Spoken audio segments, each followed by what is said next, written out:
अवधूत चिंतन श्री गुरुदेव दत्त श्रीपादराजं शरणं प्रपद्ये। अकड़कड़ा गुरुदेवनी कड़ी शके ना कोई, श्रद्धा भक्ति होय तो पड़ पड़ प्रतीति होय। जेने माथे गरज तो समर्थ सद्गुरुदेव, अशक्य वस्तु शक्य थई आवे मूकी दो। माटे श्रद्धाथी भजो समर्थ सद्गुरुदेव, जगना बंधन तोड़ीने थशो मुक्त तत खेर। ભાવથી સમુદ્રમાં સ્નાન કરનાર માનવીને સર્વ તીર્થો અને નદીઓમાં સ્નાન કર્યાનું પુણ્ય પ્રાપ્ત થાય છે. તે મુજબ સદ્ગુરુનો આશ્રય લેનારને બ્રહ્મા, વિષ્ણુ અને મહેશ એ ત્રણેય દેવ તથા પરબ્રહ્મને નમસ્કાર કર્યાનું પુણ્ય પ્રાપ્ત થાય છે. ગુરુ એ જ્ઞાનના સાગર છે, આત્મ સાક્ષાત્કાર કરાવનાર છે. સદ્ગુરુ આપણા પ્રજ્ઞાચક્ષુ ઉઘાડે છે અને આત્માની અનુભૂતિ કરાવે છે. આ જીવાત્મા સત્વ, રજસ અને તમસ આ ત્રણેય ગુણોની માયાથી ઘેરાયેલો છે અને તેથી પોતાના સતચિત આનંદ સ્વરૂપ વિસરી જાય છે અને પોતે જ દેહ છે તેમ માનવા લાગે છે. પરમ સદ્ગુરુ જ્યારે આવીને આપણી આંતરિક આંખને ઉઘાડે છે પોતાના ઉપદેશ દ્વારા, ત્યારે બંધનના અનુભવો, ઉપદેશો સાચો ખ્યાલ આવે છે. ખરેખર તો સદ્ગુરુ અને ઈશ્વર વચ્ચે કોઈ ભેદ નથી. શુદ્ધ મનની સ્ફુરણા થાય ત્યારે ગુરુ પ્રત્યે આપણો અહોભાવ વધે છે. પરમ સદ્ગુરુ દેહભાનનું બંધન તોડીને આત્મભાવમાં દ્રષ્ટિને સ્થિર કરાવે છે. ગુરુ ચિત્ત શુદ્ધિ કરીને આત્મભાવમાં ઉર્ધ્વગતિ કરાવે છે અને પછી તો ભક્તિ, વૈરાગ્ય, જ્ઞાન અને મોક્ષ બધું જ સુલભ થઈ જાય છે. વેદ, ઉપનિષદ કે શાસ્ત્રો પણ માનવીને માયાની પકડમાંથી છોડાવી શકતા નથી. તે તો માત્ર સાચા સદ્ગુરુ જ કરી શકે છે. જીવ માત્રમાં ઈશ્વરના દર્શન તો માત્ર પરમ સદ્ગુરુ જ કરાવી શકે છે. ભગવાન શ્રી કૃષ્ણએ અર્જુનને જેવી દિવ્ય દ્રષ્ટિ આપી હતી તેવી દિવ્ય દ્રષ્ટિ સદ્ગુરુ પોતાના શિષ્યને આપીને વેદ, ઉપનિષદ અને શાસ્ત્રોનો સરળતાપૂર્વક અભ્યાસ કરાવે છે. આ કલિકાળમાં સાચા સદ્ગુરુ જ આવી દિવ્યતા પ્રાપ્ત કરાવી શકે છે. આત્માનું જ્ઞાન એટલું ગૂઢ અને સૂક્ષ્મ છે કે એકલા સ્વપ્રયત્નથી કે વેદાંતના અધ્યયનથી અથવા બુદ્ધિથી પ્રાપ્ત કરી શકાતું નથી, પરંતુ સદ્ગુરુની સહાયથી તે સહજતાથી પ્રાપ્ત કરી શકાય છે. સીડીરૂપ જીવનના દરેક પગથિયા પર તે શિષ્યને દોરીને લઈ જાય છે. ગુરુ જ્યારે શિષ્યનો હાથ પકડે છે પછી તે ક્યારેય છોડતા નથી. ગમે તે પરિસ્થિતિમાં ગુરુ શિષ્યનું રક્ષણ કરી તેનો માર્ગ પ્રશસ્ત કરે છે. આ કલિકાળમાં માનવીનું જીવન ખૂબ જ સંઘર્ષવાળું છે. પળે પળે તેનું મન વિચલિત થાય છે. આવા સમયે સદ્ગુરુનું શરણું લેવાથી માનવીના મનને સાચા અર્થમાં સાચી શાંતિ પ્રાપ્ત થાય છે. ત્યારબાદ તે ગમે તે સ્થિતિમાં મન સ્વસ્થ રાખીને પ્રભુ પારાયણ બને છે. દરેક યુગમાં થઈ ગયેલા ઋષિમુનિઓ, રાજા મહારાજાઓ, ભગવાન વિષ્ણુના અવતારો એને પણ ગુરુની આવશ્યકતા આવી પડી છે. જીવનમાં દરેક પરિસ્થિતિમાં સ્થિર રહીને અને પ્રભુ તરફથી મળેલ આ મોઘેરો મનુષ્ય જન્મ સાકાર કરવા માટે સદ્ગુરુની આવશ્યકતા રહે છે. માનવીના જીવનમાં રહેલી કૌટુંબિક સમસ્યાઓ, વ્યવહારિક સમસ્યાઓ અને ધાર્મિક સમસ્યાઓ માટે સાચા ગુરુની જરૂરિયાત ઊભી થાય છે. સાચા સદ્ગુરુ મળતા જ અને અનન્ય ભાવે તેમના શરણે જતા તથા તેમણે ઉપદેશેલ ઉપદેશ પ્રમાણે જીવન જીવતા ચોક્કસપણે કહી શકાય કે તે માનવીનું કલ્યાણ હાથ વેંત જ છે.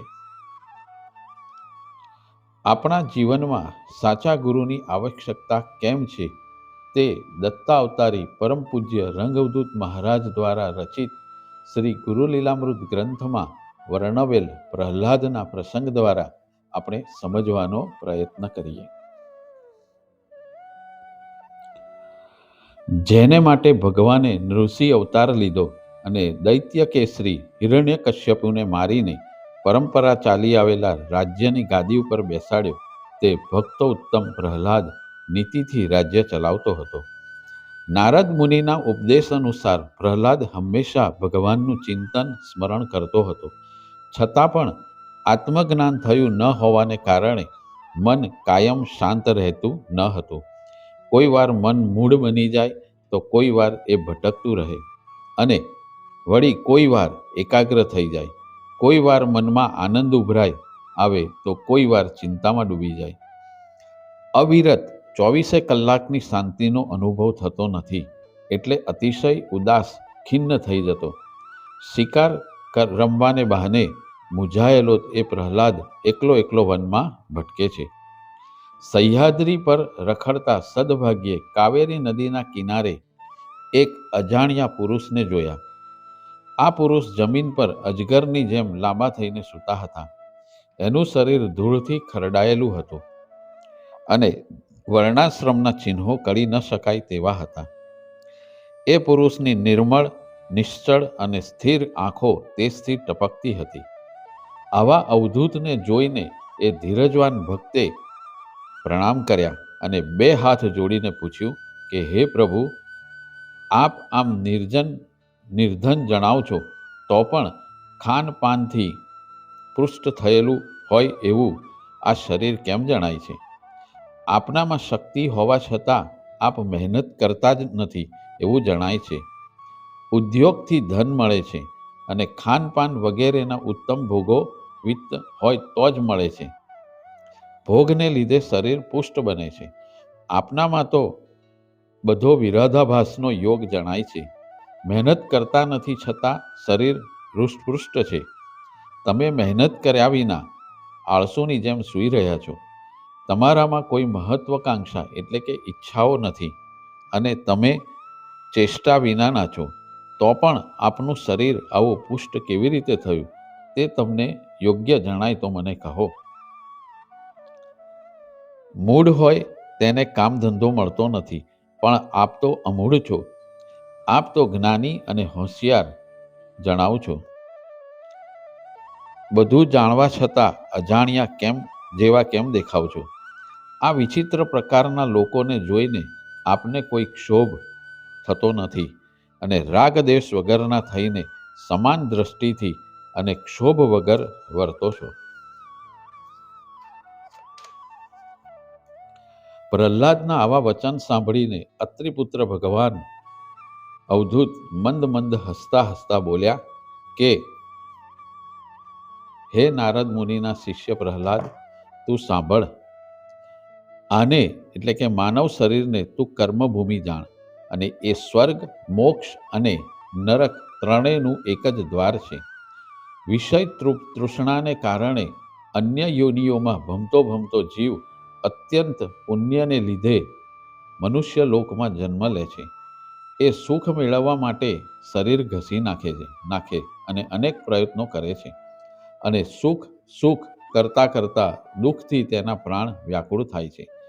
લોકોને આ રીતે પ્રયત્ન કરતા જોઈને એટલે કે ફાંફા મારતા જોઈને હું એમાંથી જાતે નિવૃત્ત થઈ ગયો છું. મેં એવા પ્રયત્નો છોડી દીધા છે. બહાર ફાંફા મારવાના છોડીને અંતર્મુખ થઈ ગયો છું. આ આત્મા આનંદ સ્વરૂપ છે. એમાં લેશ માત્ર દુઃખ નથી. અભ્યાસ દ્વારા એનો અનુભવ થતાં હવે શોધ્યા છતાંય દુઃખ જડતું નથી. અવિદ્યા વગેરે બધા ક્લેશો નાશ પામતા એનો સુખ સ્વરૂપ પ્રકાશ આપોઆપ દેખાય છે, તેનો અનુભવ થાય છે. ઇન્દ્રિયો અને વિષયોના સંયોગથી પ્રાપ્ત થતા બધા ભોગો એ જ દુઃખનું મૂળ છે. આવું જાણીને પ્રારબ્ધવશાત જે કાંઈ આવી મળે તેનો ઉપભોગ કરીને હું પડી રહું છું. કદાચ તું એમ પૂછે કે તો પછી બધા લોકો આવું કેમ નથી કરતા? તો મને અનુભવે જે જાણવા મળ્યું છે તે કારણ હું તને કહું છું, તે તું સાંભળ. પોતાની અંદર જ રહેલા સુખને છોડીને લોકો બહાર ફાંફા મારે છે અને દેહને આત્મા માનીને એ ગમાર દુઃખી થાય છે. આ અનિત્ય, નાશવંત અને ગંદો દેહ છે તે કેવળ દુઃખ સ્વરૂપ છે. એને મૂઢ માણસ નિત્ય અને સુખ આપનાર માનીને સંસારના કૂવામાં પડે છે. જેમ નિર્મળ પાણી શેવાળથી ઢંકાયેલું હોય છે, તેમ આ શુદ્ધ અને આનંદમય આત્મા માયાથી ઢંકાયેલો છે. યોગ્ય યુક્તિ પ્રયુક્તિ દ્વારા શેવાળ ખસેડતા તરત જ ત્યાં અમૃત સમાન પાણી દેખાય છે. તેમ જ્ઞાનના અભ્યાસથી અજ્ઞાન ખસેડાતાની સાથે જ માયા પકડ ખરી પડે છે અને સ્વાત્માનું ભાન થાય છે. આંખ ઉપર છારી બાજી હોય તો દેખાતું બંધ થાય, તેમ માયાને કારણે આનંદમય આત્માનો અનુભવ થતો નથી. તરસ્યો માણસ પાણી છોડીને મૃગજળ પાછળ દોડે અને આખરે અથડાઈને મરે, તે જ રીતે માયાનો દાસ પણ પોતાને આધીન સ્વાત્મ સુખને છોડીને વિષય પાછળ આકુળ વ્યાકુળ ગાભરો થઈને દોડે છે અને અંતે દુઃખી થઈને રડે છે. જેમ માગ્યા વિના દુઃખ આવી મળે છે, તે જ રીતે સુખ પણ પ્રારબ્ધવશાત માગ્યા વિના મળશે જ. એને માટે પ્રયત્નો કરવાની જરૂર નથી. કમનસીબ પ્રયત્નો કરીને મરી જાય તો પણ તેની મહેનત માથે પડે, એટલે કે નિષ્ફળ જાય અને સ્વપ્નમાં પણ સુખ મળે નહીં. ખરેખર પ્રારબ્ધની ગતિ અકળ છે. કદાચ એ કોઈ વાર સફળ થાય તો પણ વિષય એ દુઃખનું મૂળ છે. એ ક્ષણભંગુર અને બીજા પર આધારિત છે. એ માનવીને રસ વિનાનો અને વ્યાકુળ બનાવી દે છે. આવું અંતરથી જાણીને હું કોઈ પ્રયત્ન કરતો નથી. જે આખરે દુઃખરૂપ છે એવા વિષયોની મનુષ્યએ શા માટે ઈચ્છા કરવી? વિષય ભોગની ઈચ્છા રાખનારને રાગ અને દ્વેષ ત્રાસ આપે છે અને પરિણામે મોહ, શોક અને શ્રમ વગેરે એને અંતરમાં ક્લેશ થાય છે. એનું મન અસ્થિર રહે છે. પરિણામે ભય અને શંકાને લીધે કોઈ દિવસ ગાઢ નિંદ્રા આવતી નથી અને એ કાયમનો દુઃખી રહે છે. અજગરના શિષ્ય થઈને મેં પ્રાણ ટકાવી રાખવાની ઈચ્છા છોડી દીધી અને મધમાખી પાસેથી ધનની વ્યર્થતા જાણી હું એ ગુણ શીખ્યો. આ શીખવાને કારણે વાઘ વગેરે હિંસક પશુથી, રોગથી, શત્રુથી, રાજાથી, ચોરથી, માગણથી હું કદી પણ ડરતો નથી. અંતરથી હંમેશા ઈચ્છા રહિત રહું છું. પ્રારબ્ધવશાત સામેથી જે આવી મળે તેમાં સંતોષ માનું છું. પ્રારબ્ધવશાત કોઈ વાર કશું ન મળે તો તેથી નારાજ પણ થતો નથી. જે છે તે બધું બરાબર જ છે એમ માનીને અંતરમાં ધીરજ રાખીને અજગરના જેમ હું લાંબો સમય હલનચલન કર્યા વગર સ્થિર પડ્યો રહું છું. થોડું મળે કે વધારે મળે, સ્વાદિષ્ટ અન્ન મળે કે ખરાબ અન્ન મળે, જે કંઈ મળે તે હું સંકોચ વિના ખાઈ લઉં છું અને લોકોની વચ્ચે કે જંગલમાં નિશ્ચિંત થઈને રહું છું. કોઈ વાર લોકો આદરમાન સાથે જમાડે તો હર્ષ ન અનુભવું અને કોઈ વાર તિરસ્કારથી જમાડે તો શોક ન કરું. કોઈ વાર જમ્યા પછી પણ કોઈ ભાવપૂર્વક બોલાવે તો ભાવથી પાછો જમી લઉં અને એમાં નિયમનો બાદ નડવા દઉં નહીં. કોઈ વાર દિવસોના દિવસો સુધી ખાવાનું ના મળ્યું હોય તો પણ અન્ન તરફ હું નજર સરખી ન કરું. જેમ મધ ભેગી કરનાર મધમાખીને મારીને તેનું મધ કોઈ લઈ લે છે, તેમ મહેનત કરીને એકઠું કરેલું ધન પણ બીજા લોકો જ લઈ લેવાના છે, એ જાણીને હું વિરક્ત થયો. જ્યાંથી પણ જે મળે તે સ્વીકારવું એ દુઃખનું કારણ છે અને એનો સંગ્રહ કરવો એ નાશનું કારણ છે, એવું મધમાખી પાસેથી શીખીને હું કોઈ દિવસ સંગ્રહ કરતો નથી. પ્રારબ્ધ યોગે ચામડાનું, ઝાડની છાલનું, રેશમી કે જરિયન જે કાંઈ સારું કે ખરાબ વસ્ત્ર મળે તે ઓઢીને સુખમાં દિવસો પસાર કરી લઉં છું. તો વળી કોઈ વાર દિગંબર એટલે કે નગ્ન પણ રહું છું. બધી પરિસ્થિતિ એક સરખી માનીને હંમેશા આનંદથી રહું છું. કોઈ વાર રાખોડામાં પડી રહું તો કોઈ વાર પથ્થર પર પણ પડી રહું છું. કોઈ વાર ગાલીચા પર ઠાઠથી તો વળી કોઈ વાર જમીન પર પણ સૂઈ રહું છું. કોઈ દિવસ લોકોની વચ્ચે ફરું તો કોઈ દિવસ જંગલમાં ફરું અને કોઈ વાર તો વસ્તી અને જંગલ બંને છોડીને સ્મશાનમાં જઈને પડી રહું છું. કોઈ વાર ચંદન લગાવી, માળા પહેરી, સ્નાન ધ્યાન કરું અને વસ્ત્રો તથા અલંકારોથી સજાવટ કરીને મોજથી ફર્યા કરું છું. કોઈ વાર ગાડીમાં, ઘોડા પર કે હાથી પર બેસીને ફરું તો વળી કોઈ વાર દિગંબર થઈને પગે ચાલીને આનંદથી ફરું છું. કોઈ વાર પંડિતની જેમ શાસ્ત્ર ચર્ચા કરું તો વળી કોઈ વાર મૂઢના જેવું વર્તન કરું અને પછી જે ગમ્મત થાય તે જોયા કરું. કોઈની નિંદા પણ ન કરું અને પ્રશંસા પણ ન કરું. હંમેશા રાગ દ્વેષ વગરનો થઈને રહું છું. જેનામાં જેટલી બુદ્ધિ હોય તે પ્રમાણે તે કરે છે. બધા લોકોની બુદ્ધિ જુદી જુદી હોય છે, તો પછી સ્તુતિ કે નિંદા શું કામ કરવાની? બધાને મારા આત્મ સ્વરૂપ માનીને હું બધાનું હંમેશા અખંડ કલ્યાણ ઈચ્છું છું અને કોઈનું ક્યારે પણ અપમાન કરતો નથી. હું હંમેશા બ્રહ્મના ધ્યાનમાં લીન રહું છું, એટલે કે બ્રહ્મનિષ્ઠ રહું છું. હું બ્રહ્મમાં અખંડ આસક્ત રહું છું. હું આત્મા બ્રહ્મ છું અને પરિણામે ક્યારેય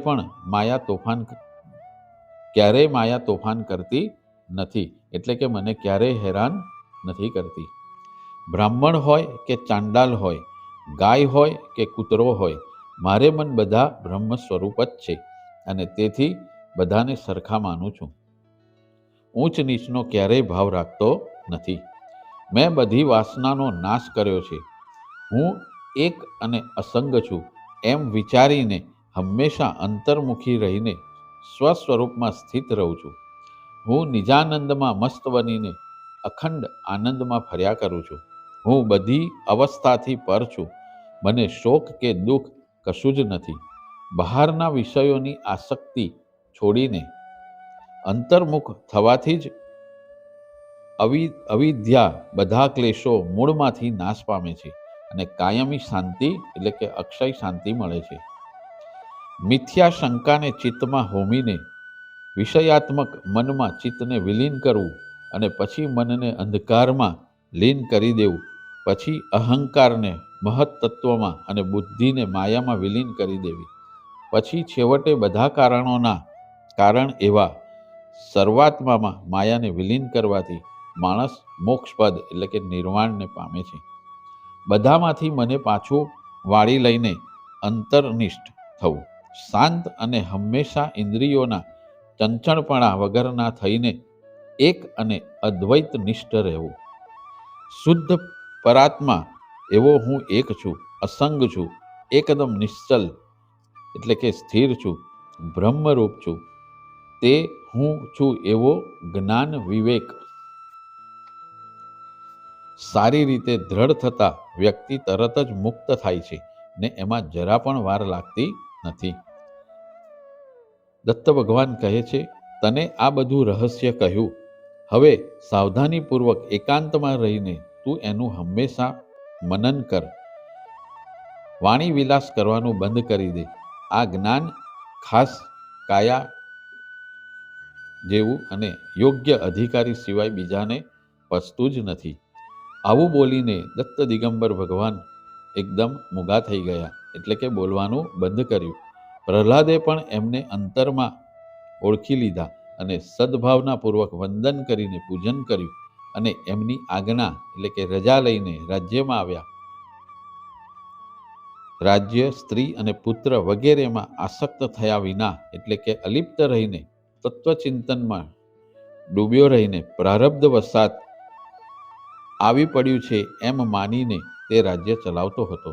લાંબા સમય સુધી પ્રારબ્ધ મુજબ રાજ્ય ભોગવીને આત્મનિષ્ઠ પ્રહલાદે સુપુત્રને રાજ્ય સોંપી દીધું અને બધામાંથી મુક્ત થયો. ગુરુના ઉપદેશ પ્રમાણે જગતમાં આનંદે એકલો નિસંગી થઈને ફરતો હતો. ગુરુની લીલાને ધન્ય છે. એ શિષ્યને પણ પોતાના સમાન જ કરે છે. દેવ દાનવ પણ એના એ અકળ સ્વરૂપને ઓળખી શકતા નથી, તો ત્યાં રાક માનવીનું શું ગજું? ત્રિમૂર્તિ તો કલ્પનાતીત અને અનુપમ છે. અવધૂત ચિંતન શ્રી ગુરુદેવ દત્ત શ્રીપાદરાજમ શરણં પ્રપદ્યે. ગુરુદેવ દત્ત ગુરુદેવ દત્ત ગુરુદેવ દત્ત ગુરુદેવ દત્ત ગુરુદેવ દત્ત ગુરુદેવ દત્ત ગુરુદેવ દત્ત ગુરુદેવ દત્ત ગુરુદેવ દત્ત ગુરુદેવ દત્ત ગુરુદેવ દત્ત ગુરુદેવ. તાલી પાડો તાલી. ગુરુદેવ દત્ત ગુરુદેવ દત્ત ગુરુદેવ દત્ત ગુરુદેવ દત્ત ગુરુદેવ દત્ત ગુરુદેવ દત્ત ગુરુદેવ દત્ત ગુરુદેવ દત્ત ગુરુદેવ